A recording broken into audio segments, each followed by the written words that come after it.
Assalamualaikum warahmatullahi wabarakatuh. Selamat pagi, siang, sore, malam, teman-teman. Di sini kami dari kelompok Gondok dengan saya sendiri Ayu Srantili Sriani dan teman saya Nurmalia. Kami akan memaparkan hasil diskusi kami tentang infeksi saluran pernapasan atas atau ISPA. Untuk slide selanjutnya akan dibacakan oleh Nurmalia. Waktu dan tempat dipersilahkan. Infeksi saluran pernapasan adalah penyakit menular dari saluran pernapasan atas atau bawah yang dapat menimbulkan berbagai spektrum penyakit berkisar dari infeksi ringan sampai penyakit yang parah dan mematikan. Tergantung pada patogen penyebab, faktor penjamu, dan faktor lingkungan. Infeksi saluran pernapasan atas adalah infeksi yang terjadi pada rongga hidung, sinus, dan tenggorokan. Beberapa penyakit yang termasuk dalam infeksi ini adalah pilek, sinusitis, tonsilitis, dan laringitis. Infeksi saluran pernapasan bawah adalah terjadi pada jalan nafas dan paru-paru. Contohnya, infeksi saluran pernapasan bawah adalah bronkitis, bronkiolitis, dan pneumonia. Menurut Riskesdas 2013, prevalensi ISPA di Indonesia pada tahun 2013 adalah 250 per 10.000 anak. Prevalensi ISPA yang tertinggi terjadi pada kelompok umur 1-4 tahun sebesar 258 per 10.000 anak dan kurang 1 tahun sebesar 220 per 10.000 anak. Menurut Depkes, ISPA mengakibatkan sekitar 20% sampai 30% kematian pada balita. Penyebab ISPA ada agent atau virus, bakteri, jamur, dan parasit. Hostnya yaitu kebiasaan manusia, lingkungan, polusi lingkungan yang kumuh, lembab, dan yang tidak sehat lainnya. Beberapa gejala pada balita: demam tinggi tiba-tiba, batuk kering, sakit kepala dan sendi, lemas, radang tenggorokan, pilek, dan batuk yang berlangsung selama 2 minggu. Baik, saya di sini akan menjelaskan gejala ISPA pada orang dewasa. Menurut Kementerian Kesehatan Republik Indonesia dalam Y Deni Ardianto 2012 mengatakan bahwa gejala pada orang dewasa itu yang pertama ada batuk, suara serak, pilek, demam, dan mengeluarkan lendir atau ingus yang berlangsung hingga 14 hari. Lalu ada pertolongan pertama pada ISPA, ini khusus untuk balita ya teman-teman.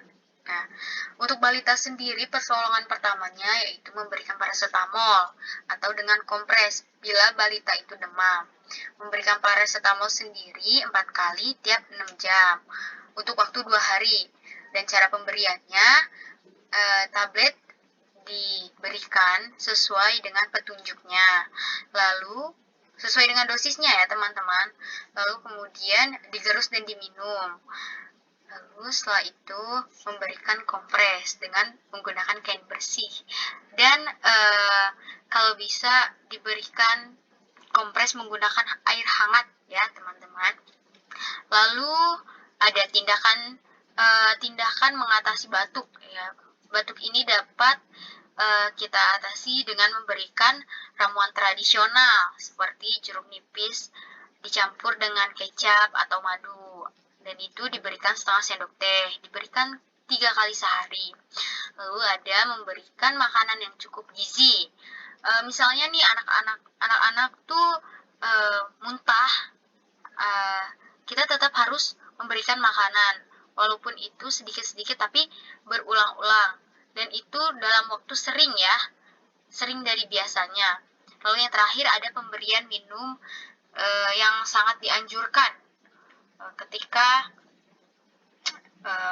memberikan pertolongan pada ISPA, apalagi itu pemberian minum hangat ya, air putih hangat. Lalu ada pertolongan pertama pada ISPA, ini untuk orang dewasa. Yang pertama ada memperbanyak istirahat, mengonsumsi minuman lemon hangat ya, atau madu. Nah itu tuh untuk meredakan batuk. terus membanyak konsumsi air putih hangat ya terutama teman-teman. Lalu ada berkumur dengan air hangat yang diberi garam sedikit itu untuk untuk mengatasi sakit tenggorokan. Lalu menghirup uap dari semangkuk air panas yang sudah dicampur dengan minyak kayu putih. Itu untuk pada gejala hidung tersumbat. Lalu yang terakhir ada memposisikan kepala lebih tinggi ketika tidur dengan menggunakan bantal tambahan. Ini untuk melancarkan pernapasan. Lalu untuk prognosisnya sendiri pada gejala ISPA itu biasanya selama 14 hari atau 2 minggu. Itu secara umum baik itu common cold, pharyngitis akut, atau biasanya rhinosinusitis ini akan membaiknya itu dalam 2 minggu. Tetapi untuk penyembuhan totalnya itu membutuhkan berminggu-minggu atau berbulan-bulan. Nah, 70% pasien dengan rhinosinusitis akut ini akan baik tadi kan dalam 2 minggu, dan dengan antibiotiknya 85% akan membaik selama 2 minggu. Lalu di sini ada pencegahan ISPA. Menurut Jean Willy, ia berpendapat pencegahan ISPA itu bisa dengan cuci tangan secara teratur, lalu hindari menyentuh wajah, apalagi kita belum mencuci tangan, terus kita menyentuh wajah dengan tangan yang entah banyak kumannya di tangan ini.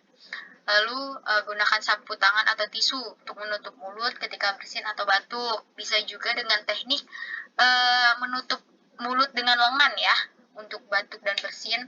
Lalu perbanyak konsumsi makanan yang kaya vitamin, olahraga secara teratur, berhenti merokok, dan lakukan vaksinasi.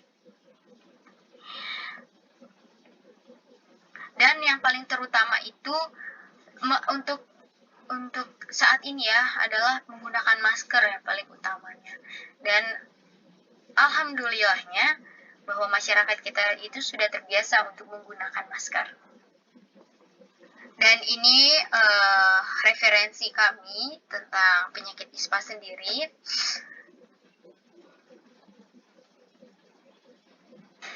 Baik, sekian untuk pemaparan kami tentang infeksi saluran pernapasan atas. Terima kasih telah menonton. Wabillahi taufiq wal hidayah. Wassalamualaikum warahmatullahi wabarakatuh.